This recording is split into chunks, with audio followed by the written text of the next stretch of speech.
Women Philosophers Address. Just as our Vice Chancellor, Professor Neeta and Srini reiterated earlier that the story of every domain of our life has been a story told through the male lens. Philosophy as an academic discipline is no exception. This male perspective has been held to manifest itself in a number of ways, in distinctively philosophical rhetoric or methodology, in philosophers' choice of problems to study, or in the range of thought and experience on which philosophers rely. It is therefore that for decades, feminist scholars have argued that philosophy as it is practiced is gendered, embodying or reflecting a distinctively male perspective. Feminist scholars, in fact, identify two primary areas of concern. First is the problem of historical exclusion, a tradition that women philosophers are absent, and even if they are any, they are unimportant. And this discourse leads us to the second big challenge, one of misogynistic representation of women. Feminist philosophers have questioned and continue to question the way fundamental norms such as reason and objectivity reflect the male-centered perspectives, thus trivializing or ignoring women's participation in philosophical pursuits. Countering this mainstream epistemology, or what feminist scholars such as Lauren Code refer to as mainstream epistemology, also pointed out by Professor Neeta earlier. This seminar today, on the occasion of World Philosophy Day, International Women's Day, and World Theatre Day, will present philosophical reflections by women philosophers on language, literature, and morality. Before we begin, some housekeeping notes for our audience. While the speaker is addressing, we request you to please keep your audio muted. You may type in your questions through the chat function, or during the Q&A session, you may directly raise your hand, unmute yourself, and pose your question to our speaker. And with this, let us begin with the very first session for the day. Our first speaker. As our first speaker, we have Professor Geetesh Nirban, who is Assistant Professor, Senior Scale of Philosophy at Kamala Nehru College of University of Delhi. Professor Geetesh heads the Department of Philosophy there. Her academic interests include ethics, Indian philosophy, environmental philosophy, Mahabharata, mindfulness, and feminism. After she completed her PhD from JNU, she was awarded the UGC Raman Postdoc Fellowship to pursue her research on Mahabharata studies in the US. Presently, she is the co-principal investigator of the project on yoga consciousness in Mahabharata and Bhagavad Gita, an ethical ideal for political and social well-being, which is running under the aegis of Ministry of Education and IIT Kharagpur. Her publications and presentations are mainly on Mahabharata and ethics. By profession, she is a professor, but by passion, she's a trekker and stands for protection of environment and empowerment of women. Professor Geetesh will share her thoughts on the intersections of morality and gender equality, drawing insights from Mahabharata. Welcome, Professor Geetesh, and as I also understand, informed by my colleague Srini, that it's also your birthday today. Many, many happy returns of the day, and over to you. Thank you. Am I audible? Yes, Professor Geetesh, we can hear you. Please go ahead.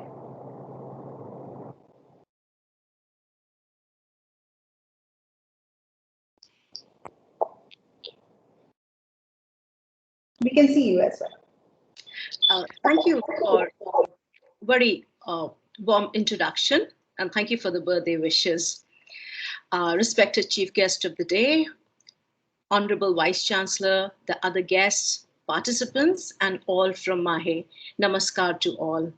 And it's a proud moment for me to be here presenting my thoughts. I take this opportunity to thank Dr. Srini for inviting me to share views and some understanding related to my area of research in Mahabharata.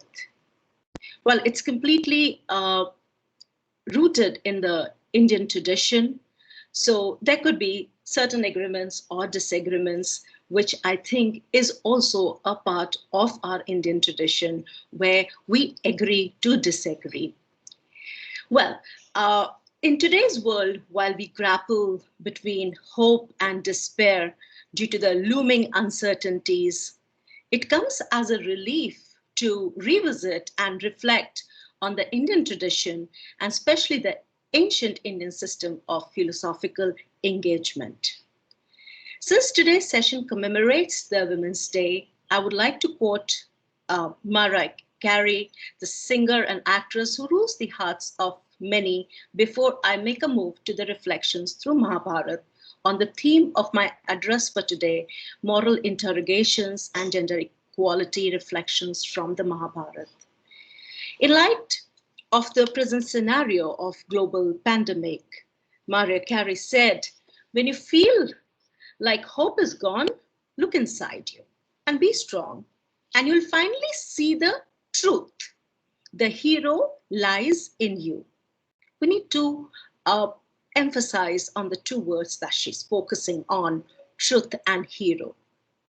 Now, if you visualize hero as a non-gendered symbol, it actualizes, and we see it actualizing in the lives of the women, the very women protagonists in the Mahabharata during the hours of crisis, when they attempt to engage in reflection and moral interrogations, whenever and wherever the morality, that is the dharma, experiences the seismic effects due to the human dispositions and prepositions which challenge the very functioning of it.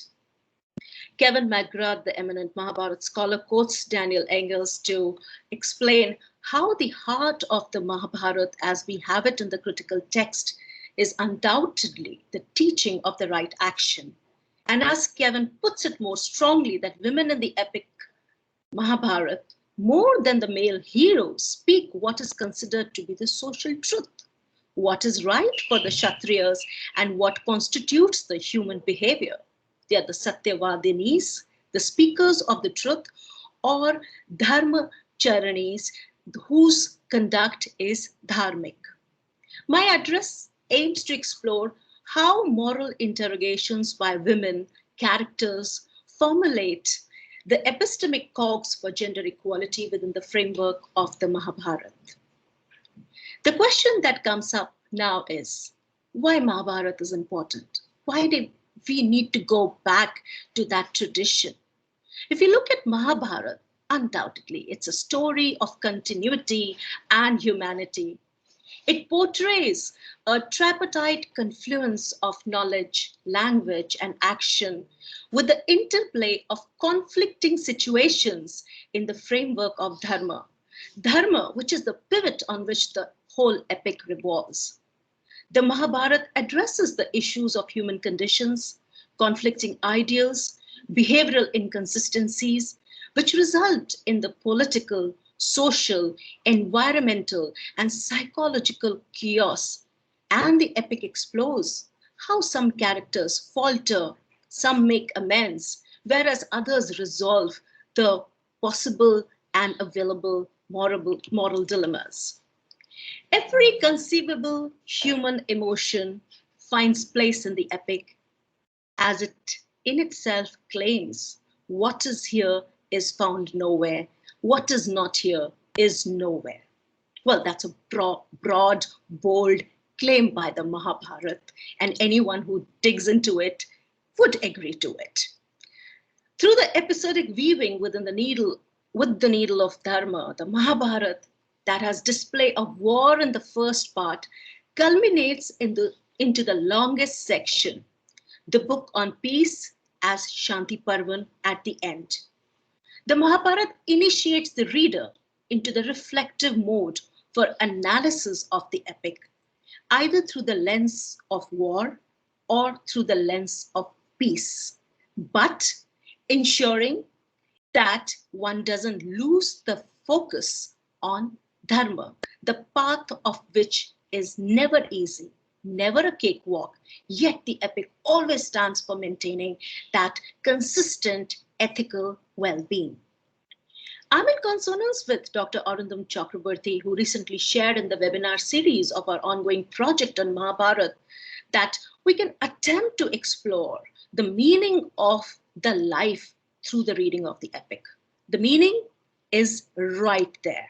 It's only that we have to make an effort to locate that meaning. And I think we all who try to explore the epic, definitely in our own little ways, try to find out the meaning of life through the various episodes and the narratives in the epic. So the very pursuit of Mahabharata is commendable, as it in itself quotes, when this great incomparable tale esteemed by dispassionate men of wide erudition, I must add here women also, is studied in detail, their spreading insight into the three pursuits will conquer the earth. This is the greatness of the epic that the epic in itself proclaims. Now I come to the two important sections of moral or ethical interrogation and the gender equality as reflected. The story of Mahabharata unfolds not only through the lives and achievements of men, but through the words and wisdom of women also. Mahabharata reflects women as a flow of life, perceiving the truth and pointing it towards the greater reality. Given the nature of language, what the greater reality is can never be stated in the words without inviting the charge of incompleteness. A close scrutiny of the text reveals that the suggestion comes from the women of the epic through the moral interrogations, moral questioning related to the truth, the morality, the dharma. While analyzing the question of truth in light of the women characters of the epic, Badrinath Chaturvedi states that the truth that can never be completed through vak, speech, is to be completed in the living of truth. And what do we see in the epic? We see that women in the epic live the truth through the very process of moral interrogation in the situations when the path of the dharma is being transgressed or digressed. Do we sense a use of dialectics here then? Well, my answer is yes, a kind of. A method of not only logical but moral reasoning or interrogation of opposing views in practicality to bring forth the gender equality to the forefront. My aim is not to defend the text, but to project as how the culture of moral questioning is maintained in the epic, wherein the voices of women are not muted, but the way the Vyasa, the author, makes spaces for them to keep the tradition of questioning alive throughout the framework of the epic. The gender plays a significant role in the epic, highlighting the gender issues and gender constructions all through. Being a cultural narrative, Mahabharata played a role in the construction of the masculine and feminine gender roles in the ancient India, and various retellings and interpretations of it have been consistently shaping the gender in Indian context and social norms ever since. While we recognize and celebrate the heroes of the epic, which is very often done, we cannot ignore the sheroes of the epic, whose spirit of moral questioning moved the power structures of the patriarchal ways within the scheme of the epic. And herein, we need to give credit to Vedavyasa to have brought forth the element of gender with the emphasis on equality through the questioning spirit that he has maintained all through. And that has been the ancient Indian tradition throughout the Mahabharata, projecting gender as a spectrum instead of two sets of opposing ideas. Whenever there is a reference of Mahabharata, our quick attention goes to Draupadi, Kunti, Gandhari, the major female protagonist of the epic, who raised undoubtedly the pertinent questions when faced with the morally discomforting situations. They were not morally muted spectators, but I would like to go a step backward to highlight their predecessors who appear to be their inspiration. All of us are familiar of Draupadi's courageous question. I need not talk at length on this, yet I would touch upon it because it's important. Her question, whom did you lose first, yourself or me? A very pertinent question. All men in the assembly are confused to answer, yet Draupadi's question doesn't die, still exists. Her question is a question of legal and moral credibility. The displeasure, the insult, the disaster cannot be reckoned with anyways. Her first question shakes the patriarchal structures, and a second question of what is the dharma of the king questions the very moral grounding of the whole assembly, the august royal gathering. The moral questioning by Draupadi is a moral challenge of the social norms. She makes place for truth by living by the truth. And that's what I emphasized right in the beginning. Here in the tradition, it's not just about standing by the truth, but standing with the truth and living by the truth. She questions all along, though her answers are never, ever attained, but keeping the flame of questioning burning on part of the female protagonist is an epic's way of handling or addressing the whole issue of gender equality.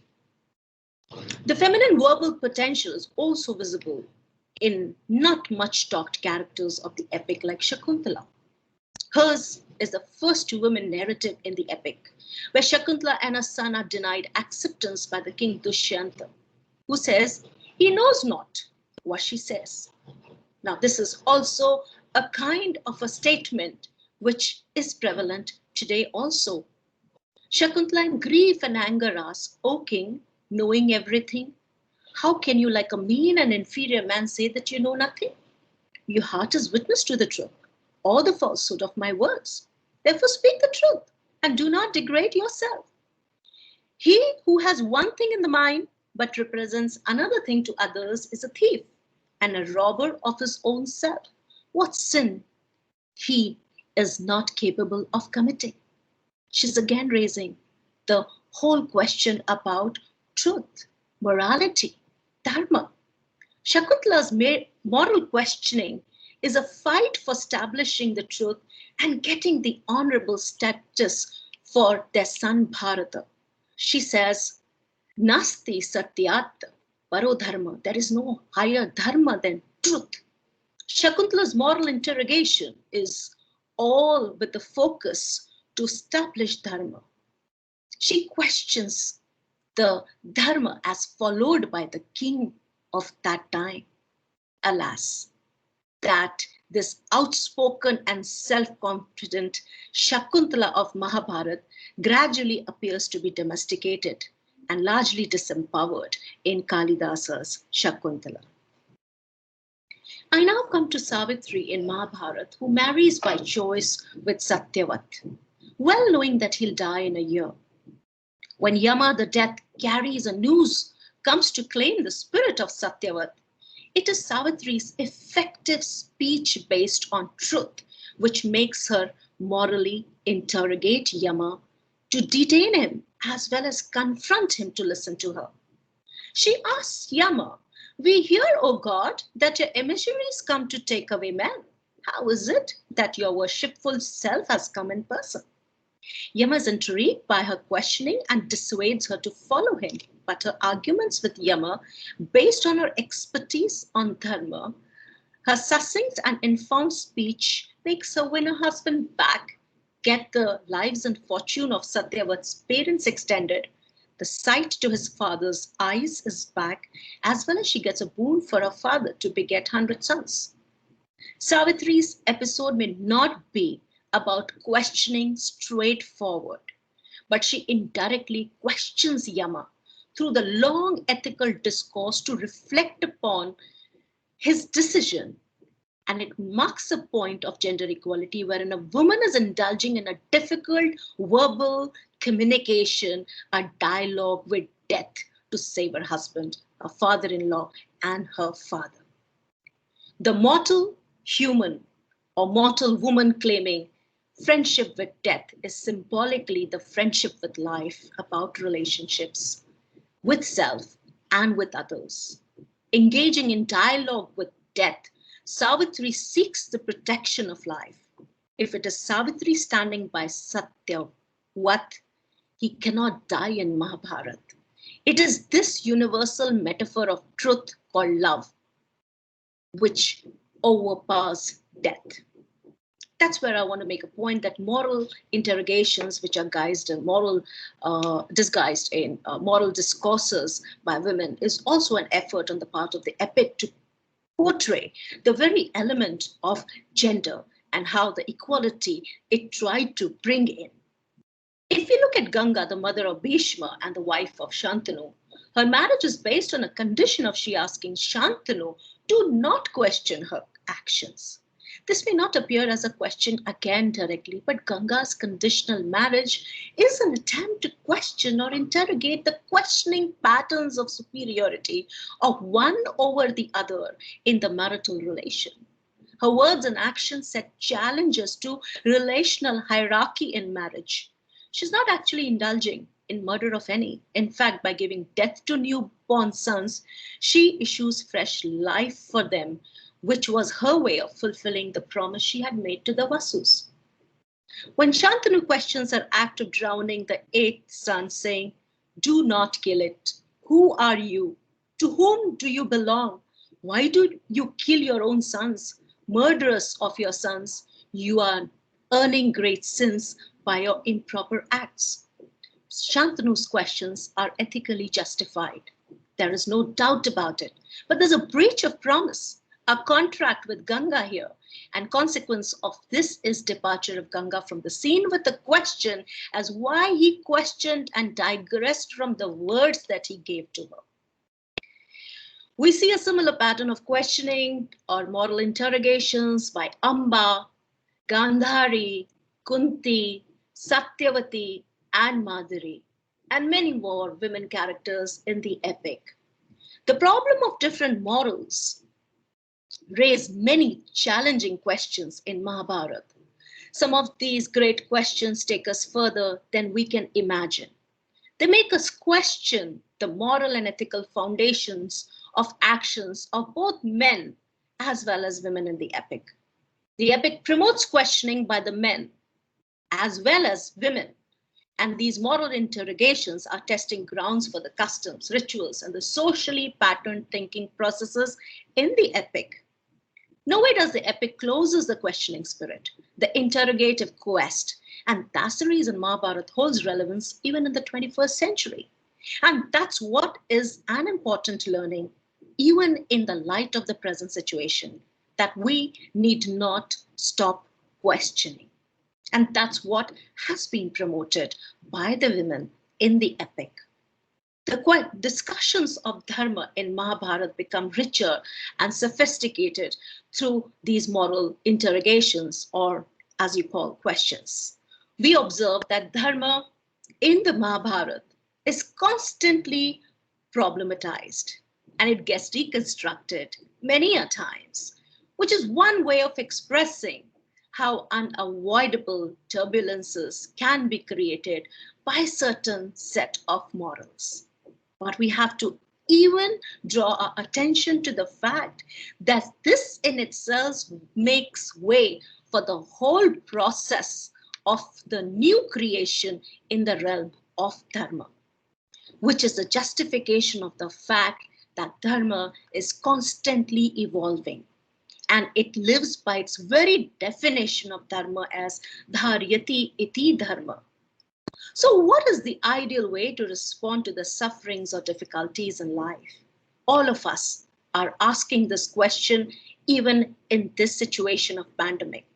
How do we maintain faith in the moral standard when we are stuck due to the challenges and complexities of life?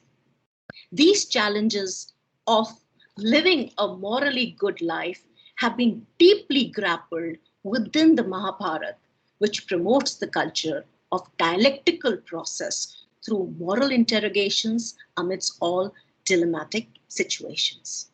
So these were my thoughts on what I think and what I have been reflecting upon the questioning spirit of women in Mahabharata. Yes, they raise questions. Yes, they live by questions. And yes, they leave a message that questioning spirit, the culture of engaging ourselves in questioning the set patterns, need not to be brought to an end. We need to question in order to come up with newer aspects in the existing aspects. That's it from my side. Thank you. Thank you for patiently listening to me. Thank you so much, Professor Geetesh. That was really insightful. And we think we'll start with the Q&A session. So I request all the participants to please, there are two ways. You can either start typing out your questions in the chat function, or you may please go ahead, raise your hand, unmute yourself, and directly pose questions to Professor Geetesh. So yes, I think while our audience organizes their thoughts and start with the Q&A, maybe I'll start with a question that I had myself. If you see, it's interesting. It's definitely interesting to understand from feminist notions of on Mahabharata, of course. But if you see today, gender studies, the discourse within gender studies seem to be speaking more or moving beyond gender binaries. Do we also find such similar reflections in Mahabharata, the non-binary gendered reflections in Mahabharata?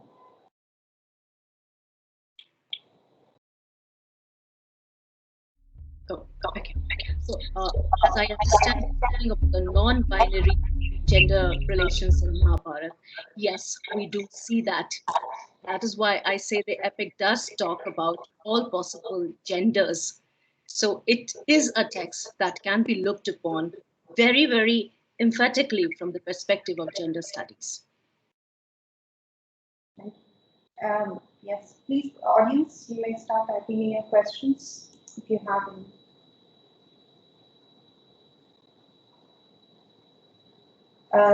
Niraman, I saw your hand raised. I'm so glad that we are again together in a seminar. I wanted to ask you this question. You did raise there's the point that a lot of these women, I also found that everywhere there's a questioning that happens, and women seem to ask the questions. They kind of throw out the challenge, right? And as you said, the answers are not given. Do you think as modern philosophers, we can start answering those questions or adding to those questions and talking about the foundational ethos of patriarchy in the text? Can we answer Draupadi's question and say, it's very easy to say that these are patriarchal and this is what they were doing. It's easy to say they were adharmic, but can we start as women philosophers and giving an answer to these questions and telling them that this is how your patriarchy is working? Do you think it'll be a interesting retelling to do? Women are writing retellings of stories, but can we retell the epistemology of these questions? Dr. Meera, it's so nice to see you after a long time. And as always, your questions are very thoughtfully engaging. And the very idea of answering those questions is, I think, the very responsibility of all the women philosophers of today, because what are we grappling with till today are the questions. We are looking for answers. Epic has answers, but the answers are little in an inherent form. I think you, I, and many other younger people who are there in the stream of feminist studies, we can really start with the new projects. And that's what Mahabharata, I feel, is a very open-ended text. It's always readily available for interpretations and reinterpretations.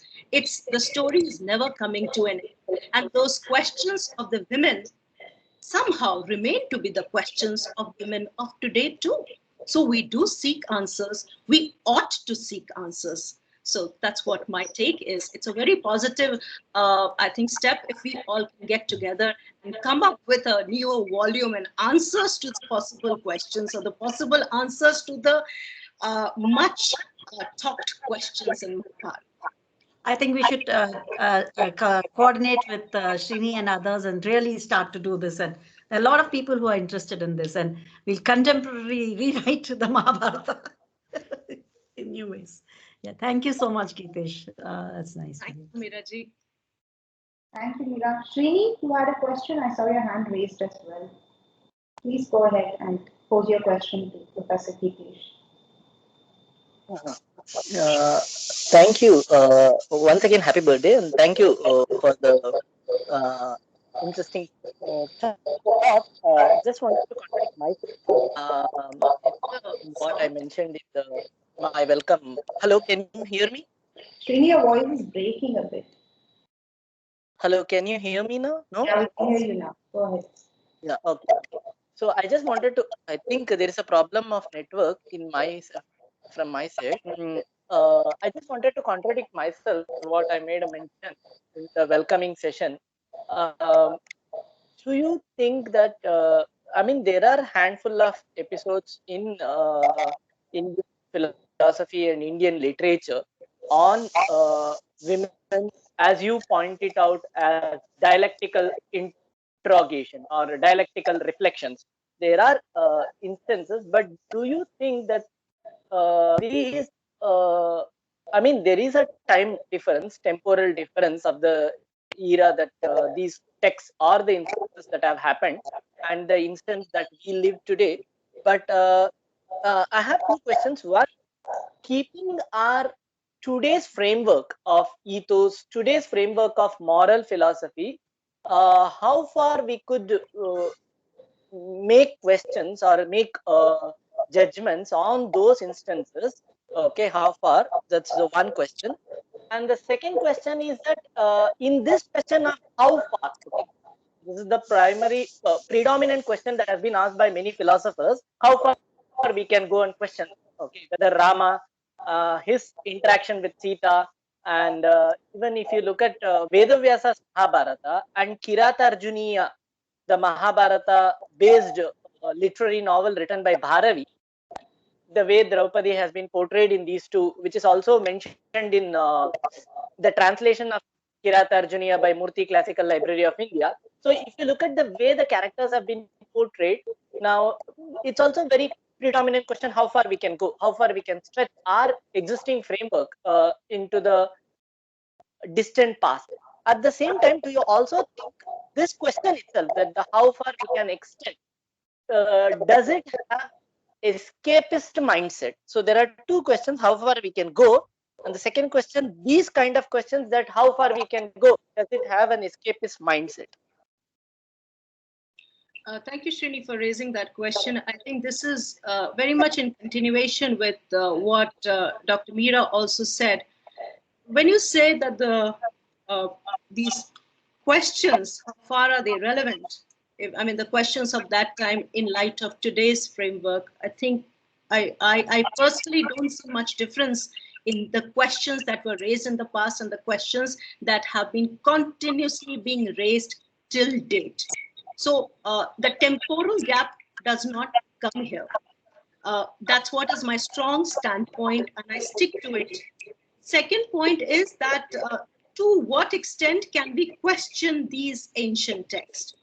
The beauty of these ancient texts is that they are always available for questioning. So where is it? And I mean, I'm not able to understand why do we have to even ask that? Can we? To what extent? But I do not. I don't want to comment on other texts, but particularly Mahabharata. I think every incident, every episode, every narrative has been questioned within the framework of the epic, and yes, it has been questioned by later retellers, as well as the various translations that have happened, the books that have been written. And that's why we've got a long series of books still going on the very topic of Mahabharata, because the extent of questioning has never ever been restricted within the framework of the epic. I don't know if I was able to answer your question to your satisfaction. It is very interesting. Thank you very much. Thank you, Srini.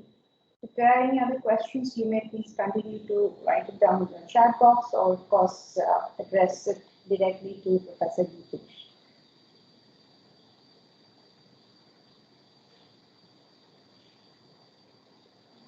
Yeah, Richa, is your hand raised?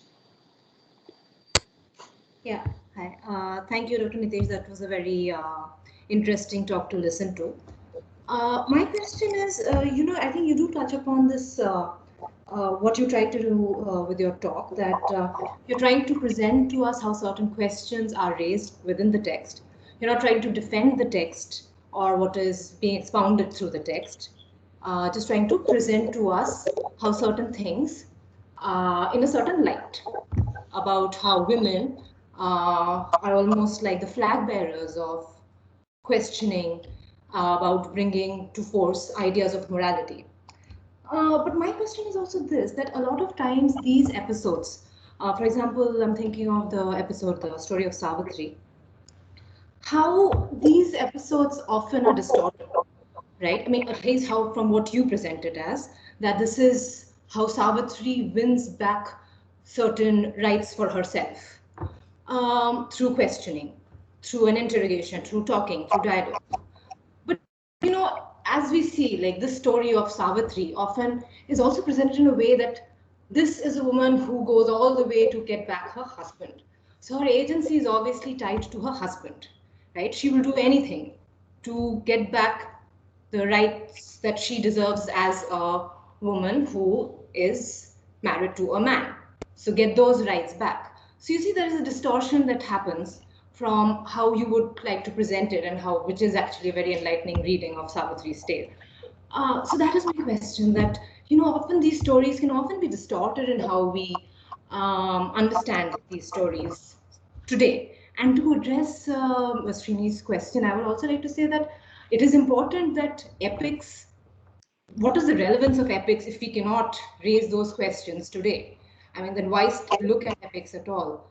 I mean, the very point of certain things, certain texts thriving is because they continue to propagate the questions they raised at one point of time, that those questions keep getting raised today. So I think it is very important to look at these questions if we at all believe these ancient texts, epics, to be relevant, to raise these questions today and even in the future.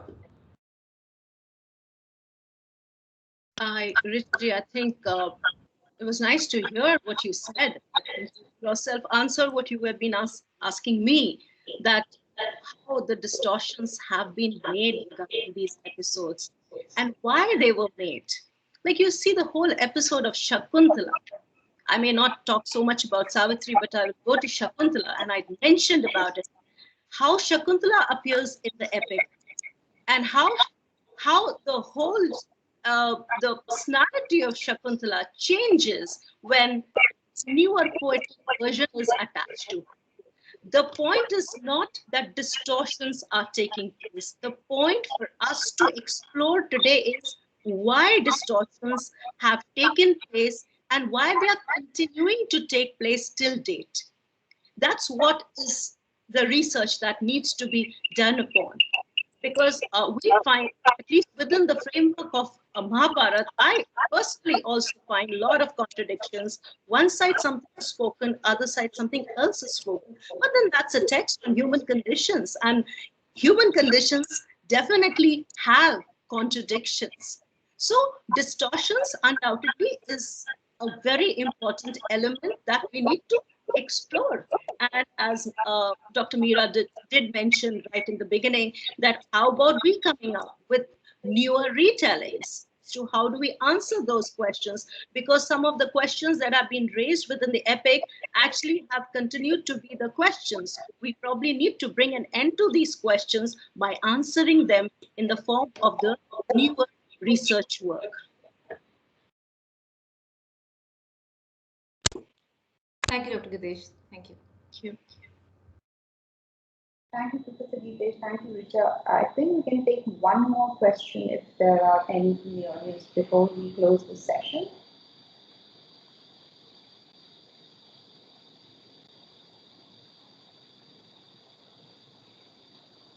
No? Okay. I think that's all for the session. Thank you so much, Professor Geetesh, and once again, many, many happy returns for the day. Thank you, Priya, and thank you, everyone. Thank you for patiently listening, and let's keep exploring. I would look forward to hearing from others too. Thank you and namaskar. Thank you.